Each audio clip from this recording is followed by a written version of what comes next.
ছোলার ডাল একবার এইভাবে গরুর মাংস দিয়ে রান্না করুন, দেখবেন খুবই স্বাদ হবে।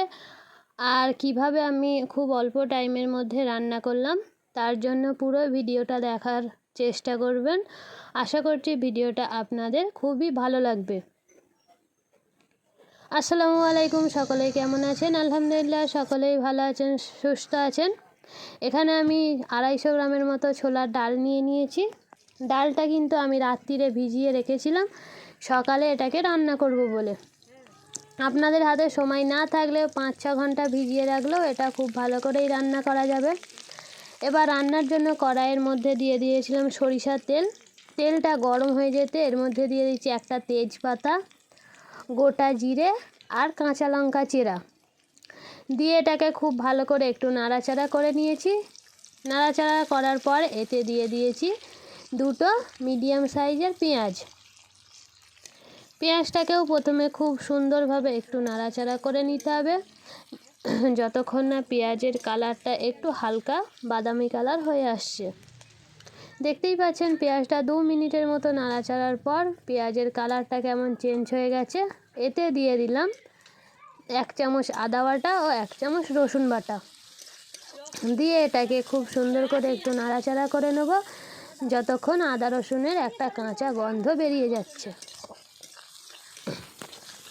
এটা 2 মিনিটের নাড়াচাড়ার পর এবার এতে দিয়ে দিচ্ছি একটা মিডিয়াম সাইজের টমেটোটা দিয়েও একটু নাড়াচাড়া করে নিলাম, টমেটোর একটা যে কাঁচা গন্ধটা সেটা চলে যাওয়া পর্যন্ত।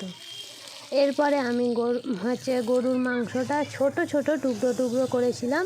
আপনারা চাইলে এর থেকে একটু বড় করতে পারেন, কিন্তু আমি ছোট ছোট করেছি যাতে খুব তাড়াতাড়ি সেদ্ধ হয়ে যায়। আর এমন ছোট ছোট করে দিলে এর স্বাদটাও ভালো লাগে বড়োর থেকে, তাই ছোট ছোট টুকরো করে এর মধ্যে দিয়ে দিচ্ছি। দিয়ে এটাকে একটু ভালো করে মশলা দেওয়ার আগে 4 থেকে 5 মিনিটের মতো সুন্দর করে নাড়াচাড়া করে নিতে হবে। এর মধ্যে যে একটা কাঁচা গন্ধ সেটা যেন চলে যায়। 5 মিনিটের মতো নাড়াচাড়ার পর এতে দিয়ে দিলাম 1 টেবিল চামচ লবণ, 1 টেবিল চামচ হলুদ গুঁড়ো আর 1 টেবিল চামচের একটু কম লঙ্কা গুঁড়ো দিয়ে এটাকে একটু খুব সুন্দর করে একটু নাড়াচাড়া করে নিচ্ছি মশলাগুলোকে খুব একসঙ্গে। এরপরে এতে দিয়ে দিলাম কাশ্মীরি মির্চ, কালারটা খুব সুন্দরের জন্য। এটা কিন্তু ঝাল হবে না, তরকারির কালারটা খুব সুন্দর করবে, তাই কাশ্মীরি মির্চ দিয়ে একটু নাড়াচাড়ার পর যেই ডালটা আমি ভিজিয়ে রেখেছিলাম সেই ডালটা দিয়ে দিলাম এর মধ্যে। এবার ডালটা দিয়েও এবারে খুব সুন্দর করে এটাকে নাড়াচাড়া করে নেব যাতে সব মশলাগুলো ছোলার ডালের মধ্যে খুব ভালোভাবে মিশে যায়। এতে এবারে অল্প করে পানি দিয়ে 8 থেকে 10 মিনিটের মতো খুব সুন্দর করে কষিয়ে নেব যাতে কষতে কষতে ডালটা প্রায় সেদ্ধ হয়ে আসে। তাই কিছুক্ষণ ছাড়া আমি অল্প করে পানি দিয়ে এটাকে খুব সুন্দর করে কষিয়ে নিচ্ছি ঢাকনা দিয়ে।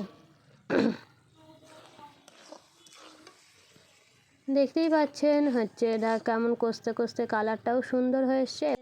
এরপরে এতে দিয়ে দিলাম ভাজা মশলা, যেমন 1/2 টেবিল চামচ ধনিয়া গুঁড়ো ও 1/2 টেবিল চামচ জিরা গুঁড়ো দিয়ে এটাকে আবারও 2 থেকে 4 মিনিটের মতো ভালো করে কষিয়ে নেব যাতে ভাজা মশলার গন্ধটা চলে যায়।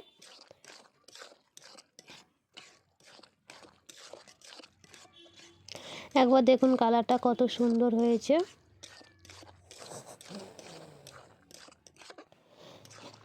সুন্দর করে কষা হয়ে গেছে। এরপরে এতে পরিমাণ অনুযায়ী পানি দিয়ে দেবো, পানি দিয়ে ঢাকনা দিয়ে রেখে দেবো যাতে ছোলার ডালটা পুরোপুরি সেদ্ধ হয়ে যায়। আর একটু একদম শুকনো ভালো লাগবে না, তাই একটু ঝোল মতো রেখে দেবো। এতে 5 মিনিট ঢাকনা দিয়ে রাখার পরে আমি ঢাকনাটা খুলে দিয়েছি, পানিটাও পুরোপুরি ফুটে গিয়েছে। এরপর এতে দিয়ে দিলাম গরম মশলা দিয়ে কিছুক্ষণ নাড়াচাড়া করে নেব। আমার এই রেসিপিটা কেমন লাগলো কমেন্ট বক্সে অবশ্যই জানাবেন। আর যদি ভালো লেগে থাকে তাহলে একটা লাইক করে চ্যানেলটাকে সাবস্ক্রাইব করে প্লিজ পাশে থাকবেন।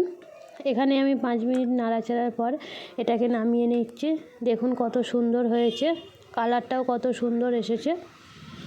আর এটা তো খেতে যারা গরুর মাংস পছন্দ করে ভালোই লাগবে। আপনারাও বলবেন কেমন হয়েছে।